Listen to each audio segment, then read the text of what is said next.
Locho, let's read the question. The question is fill in the blanks. Diagonals of a quadrilateral ABCD bisect each other. If angle is 35, then angle B is equal to what?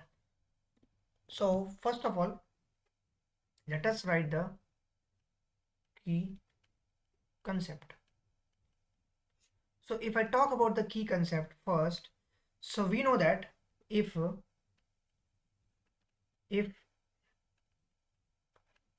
diagonals bisect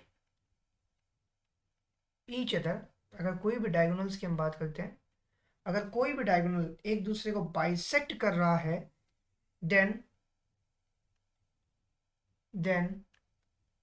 it may be it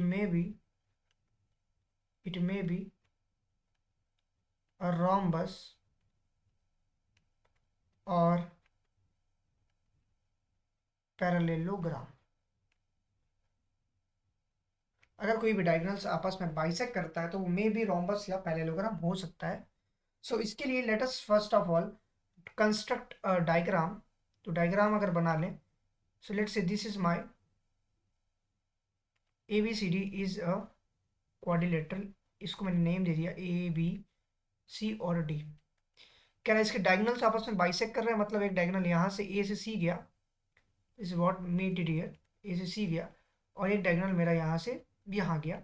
दोनों के दोनों points पे let's see, इसको मैंने O बना लिया.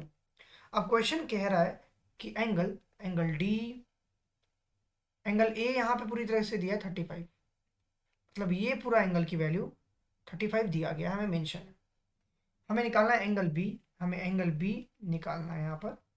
तो हम यहाँ पे इसको कंस्ट्रक्ट करेंगे. First of all what I will do, so if I talk about the question, let's say triangle AOD ले लें और ट्राइंगल BOC ले लेते हैं. AOD और BOC ले लें. तो हमें फर्स्ट ऑफ ऑल क्या पता है, अगर ये डायगोनल्स आपस में बाइसेक्ट कर रहे हैं, दैट इज श्योर कि ये आपस में बराबर होंगे और ये आपस में बराबर होंगे. दैट मीन्स दैट हम लिख सकते हैं क्या, जो AOD ले रहे हैं उसमें AO की वैल्यू किसके बराबर है, BOD में OC के बराबर है.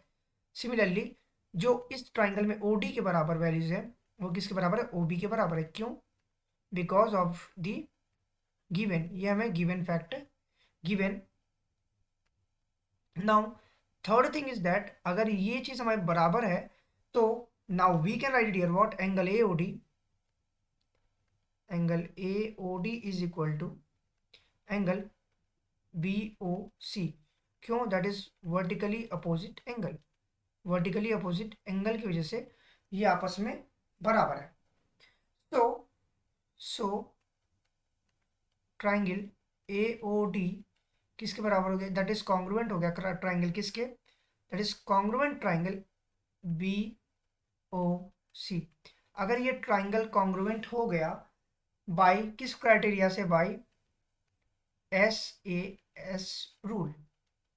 इसका मतलब we can now write it here what, we know that अगर ये आपस में कॉन्ग्रुएंट है, इसका मतलब हम लिख सकते हैं CPCT से क्या, angle DAO is equal to, that is हम इसकी बात कर रहे हैं DAO, ये एंगल किसके बराबर हो सकता है, if I talk about this angle तो ये इसके बराबर हो सकता है, that is angle BCO through CPCT.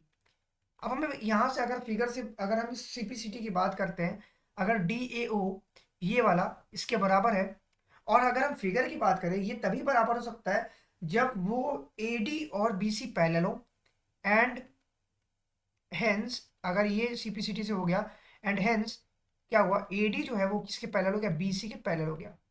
अगर ये चीज़ पॉसिबल था तो AD जो हमारा था वो BC के पैरेलल हो गया. सो ABCD अब क्या हो गया, ABCD इज अ पैरेललोग्राम. अब ये ABCD एक पैरेललोग्राम बन गया.